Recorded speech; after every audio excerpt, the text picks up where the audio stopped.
Good morning, CrossFit Sierra Vista family. I miss you all and think about you regularly in a non-creepy way. I'm in my garage. It's Wednesday night. Just finished trying tomorrow's workout. It's a beautiful night out there. Hopefully y'all are at home enjoying some time as well.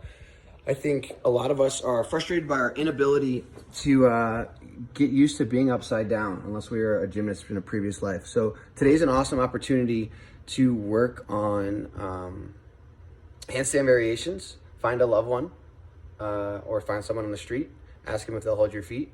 I'm going to go over the warm-up quick. I will also post a warm-up that I did with Houston and Chantel in my garage.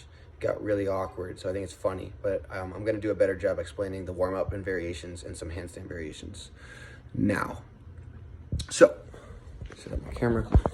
Number one is we want to make sure that we're in this tucked position. So from the side, I'm not doing this motion. I'm tucking elbows in and pressing overhead. Elbows in and pressing overhead. So I would practice this a few times just starting. This feels weird. But when I'm upside down, my hands don't move, my head does. So now I'm in this piked position. So my feet are walking close to my body. My head's gonna fall forward towards this plate and I press up through the window, right? Head comes forward, press up through the window. From the front view, my gym is a mess. I'm piked up, head falls forward, press through the window. That is incredibly difficult. I think it's harder than real handstand push-ups. So I think for a lot of us, it's a great variation. Just keep working on it. If you have kids, have them work on it. Hold their legs.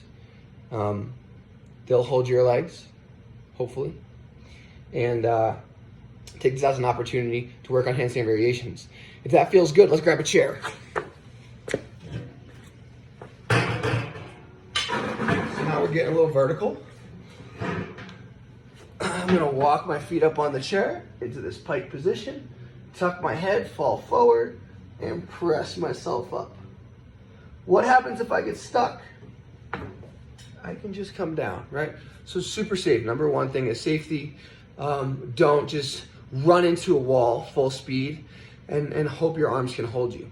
Now, when we get to the wall, the number one thing I tell people is keep your arms straight. If your arms are straight, you're fine. You're just gonna go up and go back down, or you'll go over and flip. If you bend your elbows when you try and handstand push-up, that's when your head is at a risk. So keep your arms straight. And we can do this in the middle of the room. So, move my camera a little bit. Make sure you have some room. Living rooms work great. You can do it in the grass. I'm gonna do right foot, left foot into my handstand. All right, so from a little bit of angle, it's right foot, left foot, put my hands in, and come back down.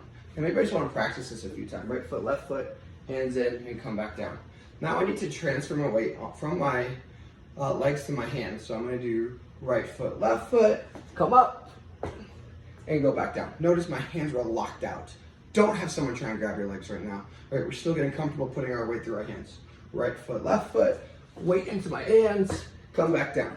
If when you go up, you buckle like that, we gotta go back to the previous one. You gotta get comfortable with your feet on the chair or on the ground, putting weight through your hands. So now I'm getting right foot, left foot, feet come up, come back down. From here, I can try and get my feet high enough that I can handstand walk. Two options. One, have someone stand there, put their hands out, or you can hold a PVC pipe or a broomstick and have them go into you. Two is just get ready to flip, tuck and roll. I did that a lot, just bail out. I think a lot of us, you just need practice. So now I'm going to continue to kick my feet over my head. So I do right foot, left foot, feet come up, and I come back down. Notice I kept my feet staggered, and we'll almost always do that, where one foot will go up, the right one usually, the left one's gonna stay behind. And that's okay, because now we're getting used to getting one foot up.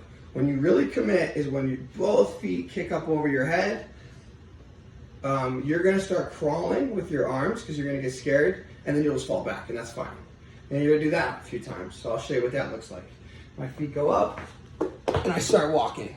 Right, and I did this for like weeks, and I was like, why can't I get it? Well, eventually you learn you don't walk with your hands until your feet are already over your head.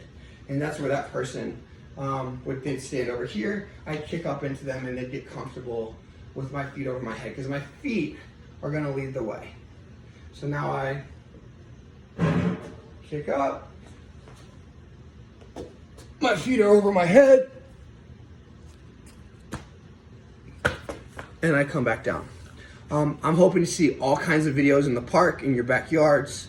I don't want to see any like scars or broken limbs, but I do want to see progress with getting used to our hands. Like, what better time to work on this stuff? A lot of times in class, I feel like we don't work on it a lot because I'm trying to get people fit. I don't know how handstand walking helps them survive as humans, unless they lose their legs, and then it is important. So use this time to work on something that we're not going to usually go over in class. And these may be your first handstand push-ups. Give it a shot.